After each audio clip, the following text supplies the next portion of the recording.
What's up everyone, Wilson here back with another video. Hope all is well with you guys today. So as you can see from the title in this video, we have ourselves a different one. We're gonna be watching a video back from 2017. This is the speech that brought this entire school to tears, the most inspiring motivational video of 2017.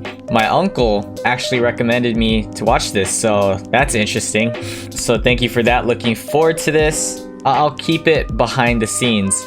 But the last time my uncle made a bet with me was way back then when he suggested that I watch The Ring by myself in a pitch dark room when I was like 12 or 13 years old. That didn't happen. Be sure to give this video a thumbs up, guys. I would really appreciate that. And if you're new to my channel, I welcome you all with open arms. Please hit that subscribe button to join the Chang Gang. Now, without further ado, let's check out this video. I'm just gonna let the video play out completely. I don't want to interrupt this speech whatsoever, so let's get to it. My mom would be at all my sporting events. Let's say I was playing football, okay? My mother would be on the sidelines, and if the play on the field started going one way, my mother would run along like, Mark, get him, get him! I'd be like, oh my gosh.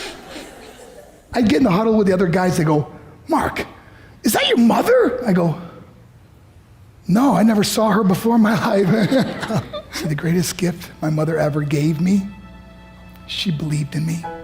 I have overdosed on drugs on 3 occasions where I should have been dead. But I believe I was kept here for a reason. You show me your friends, I will show you your future. How do I know this? I hung out with losers and I became the biggest loser of them all because I gave up everything I dreamt about as a little boy because of who I chose to surround myself with. My friends would drive me home at 2, 3, 4 in the morning. We'd be drunk and high, laughing in the car.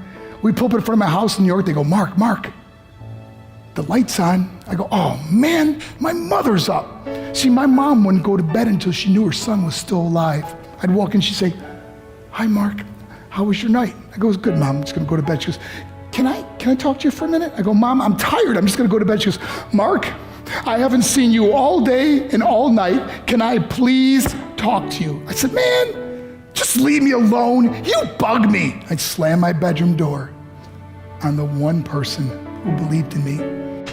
I was on a worldwide tour and we were wrestling overseas in Japan. After my wrestling match, I went upstairs in my hotel room and I fell asleep. There was a knock at my door at 3 o'clock in the morning. I got out of bed and I looked through the safety window and I could see it was a Japanese promoter. So I opened the door and he said, Mark, you need to call home. There's been an emergency. I went and got on the hotel room phone. I called back to the United States and said, hey, what's going on? They said, Mark, I don't know how to tell you this. I said, just tell me what happened. I suddenly started crying. They go, Mark, I can't tell you. I said, just say it. They said, Mark, your mother died. I just threw the phone down. I ran out of my hotel room. I took the elevator to the lobby, and when the doors opened up, I just ran out into the street. I mean, there was no cars, there was no people. It was 3 o'clock in the morning. And I walked down the middle of a street in Hiroshima, Japan, and I remember looking up and just saying, Mom, I am so sorry. I flew home for her funeral, and I was so nervous to walk up to her casket, so I just stood way in the back. And I kept looking from a distance. I kept thinking to myself, Mom, please wake up. Please get up. And then I finally got the nerve to walk up to her.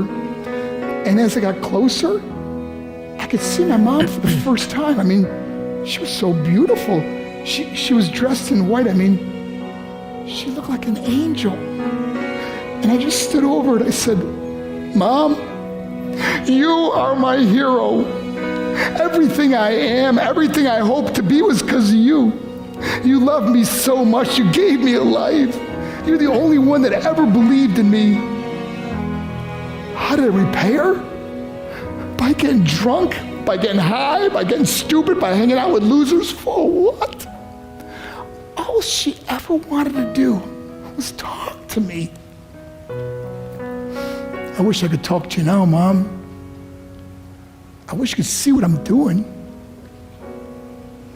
Why couldn't I have been a better son? We are defined by our choices. But if you surround yourself with people involved in drugs and alcohol and pills, it's a dead end. I'm not here to preach to you. I'm here to tell you I lived that life. It leads to broken hearts, broken relationships, broken dreams, and death. For what? To get high? If you have a mother or a father, when you go home, tell them how much you love them. See, my whole life was about being rich and famous. I had to be a millionaire. I had to win the race. I had to win the race at the expense of my marriage, my family, my friends. For what? To be all alone in the world? I learned what is truly important, and that is how precious this gift of life is, and our families, and how quickly it can be taken away. See, I no longer live in time, I live in moments. See, it's not what's in your pocket that matters, it's what's in your heart that truly matters. Love is just a word until somebody comes along and gives it meaning. You're the meaning.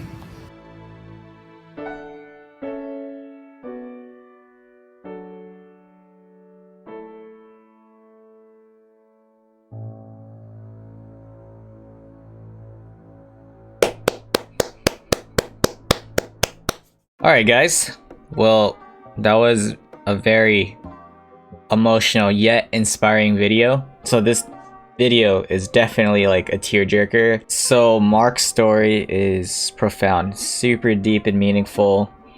Man, he really got those kids for sure. Like, I know it's not his intention to make them cry, but that story is truly meaningful. Me personally, when I watch emotional things and sad things, it does get to me. However, it's different when there's a camera in my face, you know? I know some people could just cry in front of the camera and be fully vulnerable, but there's just something about me that doesn't allow that to happen. Like, I truly felt every word he said. If I want to summarize what Mark said from my own perspective, what I got out of it personally the most is that life is precious. Try your best to avoid making bad decisions. Surround yourself with positive, good people, including, you know, friends and family. Don't take anyone for granted, especially your parents, because they would do anything in the world for you. He spiraled down into a really dark path, clearly.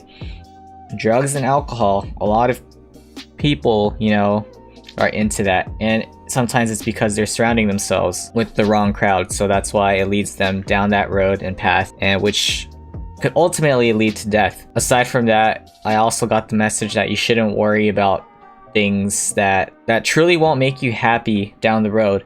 It's like, you could think about money and all this and try to grind it out, but if you're left alone in the world, like, what's the point of it all? Try to find that balance. Appreciate the little things in life. That is beautiful. And Mark, he's very charismatic, I should say. The way he speaks, and he uses his body language too. Like, he's moving around stage, really giving us a good perspective of what his story, of what he lived through. Like, you could imagine it.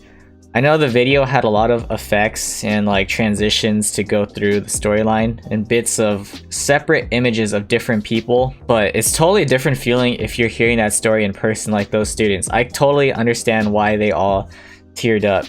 I'd probably feel the same way if I was in a live audience. I think the part that got to me the most is when he literally said that his mom passed away over the phone. And then it zoomed into two girls, the students, and they started tearing up. I was just like, oh man, I'm one of those people that really feel the emotions when I see it from someone's face. Like, if someone's crying, it's gonna make me like emotional for some reason. Other than that, like I said, I can't just cry. I felt like I saw where this story was going and leading towards, because it opened up with his mom being supportive, right? And I felt like it was a sad story. But sad, but uplifting. So meaning that I got a hint of what was to be expected or foreshadowed, that his mom would pass away, and that would hit deep. But that's it for this video. I hope you guys enjoyed it. I'm sure my reaction must have been dull, but for these type of videos, I could only just sit there and try to soak it all in like a sponge. I really wanted to understand the message fully. I didn't want to make like fake facial expressions or anything. I'm not about like faking my reactions. But that's a wrap for this video. Thank you again to my Uncle Twan for recommending this once again. Here we are 4 years later reacting to this video from 2017. If you guys have any other suggestions of what videos I should watch, just let me know. Thank you. I'll see you next time. Peace.